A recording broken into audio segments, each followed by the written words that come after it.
تشریف رکھیں کرسی پر. انتہائی اختصار کے ساتھ اسامہ صغیر. وقت کم ہے اور ہم جو مقصد ہے ہمارا جن کو سننا ہے ہم سب حضرات نے، میں کوشش کروں گا کہ بلا تاخیر ان کے بعد میں دعوت دے سکوں. اسامہ صغیر. بسم اللہ الرحمن الرحیم. آج میں حیران ہوں، دل مضطرب و بے قرار ہے، طبیعت میں ہلچل ہے، میری سوچ تصادم کا شکار ہے، میری فکر الجھنوں میں مبتلا ہے، کیونکہ میں سمجھ نہیں پا رہا کہ میں خوش ہوں یا خوف زدہ، اور یہ دونوں باتیں میں آپ حضرات کے سامنے رکھنا چاہتا ہوں. مگر میری گزارش ہے کہ میرے صدا کو ایک شور نہ سمجھا جائے، میرے الفاظ کو محض تقریر کا نام نہ دیا جائے، میرے خیالات کو اس تقریب کا رسمی حصہ نہ کہا جائے. زیادہ پرانی بات نہیں کہ مجھے میرے والدین نے ایک مدرسہ میں داخل کروایا تھا. میں نے پوچھا ہوگا کیوں، تو مجھے یاد ہے کہ مجھے بتلایا گیا تھا کہ آپ حافظ قرآن بنیں گے، اور آپ کی بدولت والدین کو اللہ تعالیٰ قیامت کے روز ایک اعزازی تاج پہنائیں گے جس کی روشنی 14ویں کے چاند سے بھی زیادہ ہوگی. ایک ایسی تقریب میں پہنایا جائے گا جس کی صدارت خود اللہ تعالیٰ کریں گے، اور نظم و نسق فرشتوں کے حوالے ہوگا. اور ایک دن ایسا آنے والا ہے جس کی ہولناکی اور حساب و کتاب کے خوف سے لوگوں کے کلیجے منہ کو آ رہے ہوں گے. کسی رشتے کو رشتے کا، دوست کو دوست کا خیال نہ ہوگا، ماں کو بیٹے اور بیٹے کو ماں کی پرواہ نہ ہوگی.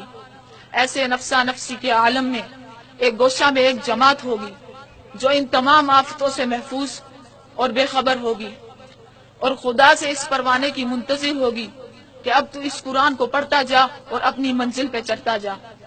آپ بھی اس جماعت کا حصہ ہوں گے.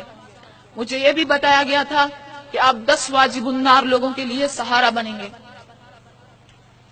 میرا ایمان ہے کہ اللہ تعالیٰ کے احکامات سچ، میرے نبی صلی اللہ علیہ وآلہ وسلم کے فرامین سچ، اور میرے والدین کی بتائی ہوئی باتیں 100% ٹھیک ہیں.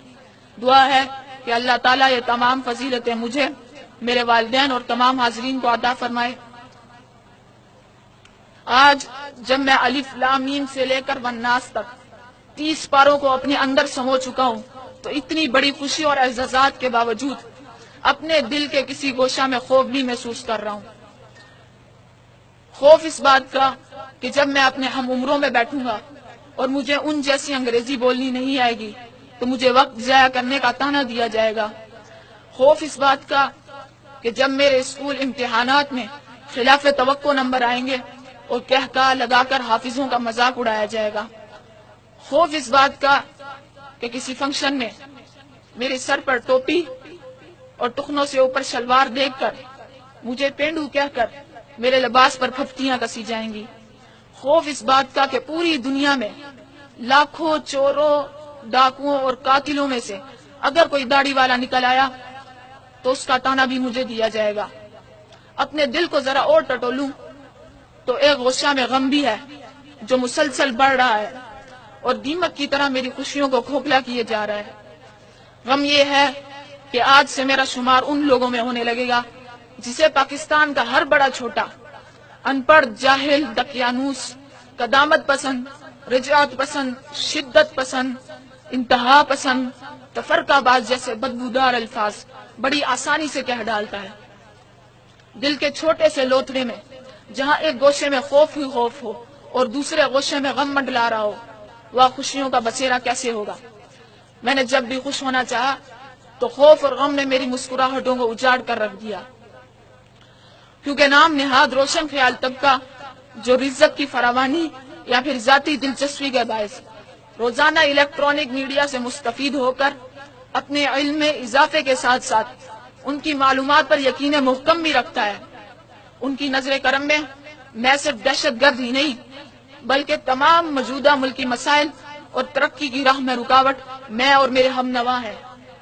اگر آپ حضرات کی اجازت ہو اور دل پر ہاتھ رکھ کر سن سکیں تو میں یہاں تک بھی کہنے کی جسارت کروں گا کہ داڑھی، مولوی اور حافظ قرآن کے بارے میں ہمارے ہی خیالات نے اسلامی جمہوریہ پاکستان میں ایک غیر مسلم قوم کو اس قدر موقع فراہم کیا کہ انہوں نے ایک نہتے بے قصور پر اس لیے ڈنڈے برسائے کیونکہ وہ دیندار ہے، رسیوں سے باندھ کر ننگے جسم کو سر عام گھسیٹا کہ اس کے چہرے پہ سنت رسول ہے. جسم پر تیل چھڑک کر خاکستر ٹکڑوں کو ڈنڈوں کی نوک سے آسمان کی طرف اچھالتے رہے کہ اس پہ دین اسلام کی تبلیغ کا بھی الزام ہے. جلی ہوئی لاش کو ٹھڈے مارے کیونکہ وہ حافظ قرآن ہے. میں آپ حضرات کے سامنے رسمی تقریر نہیں بلکہ اپنے مہمانی خصوصی کی خدمت میں اپنے اضطراب پیش کرنا چاہتا ہوں کہ حضرت مجھے سمجھائیے، کیا واقعی ہم دقیانوس ہیں؟ کیا ہم بنیاد پرست ہیں؟ کیا شلوار ٹخنوں سے اوپر رکھنا قدامت پسندی ہے؟ کیا سر پر ٹوپی اسلامی لباس کا حصہ نہیں؟ اگر کسی مجرم کی داڑھی ہو تو اس کا تانے کا حقدار بھی میں ہوں؟ کیا دینی تعلیم کے بعد نام نہاد روشن خیالوں کو چھٹی حص کے ذریعے ہمارے جسم میں کوئی رد و بدل نظر آتا ہے؟ اگر میں سنت کے مطابق لباس پہنوں تو کیا انگریزی لباس میں ملبوس میرے نبی کی لباس کی تحقیر و تصحیح کر سکتے ہیں؟ اگر میں انگریزی کے 4 لفظ نہ بول سکوں تو کیا اعلی اخلاق میرے مسلمان بھائیوں کو اجازت دیتے ہیں کہ وہ قرآن کو مورد الزام ٹھہرائیں؟ کیا قرآن کی دولت کسی دولت سے کم ہے؟ وعلیکم السلام.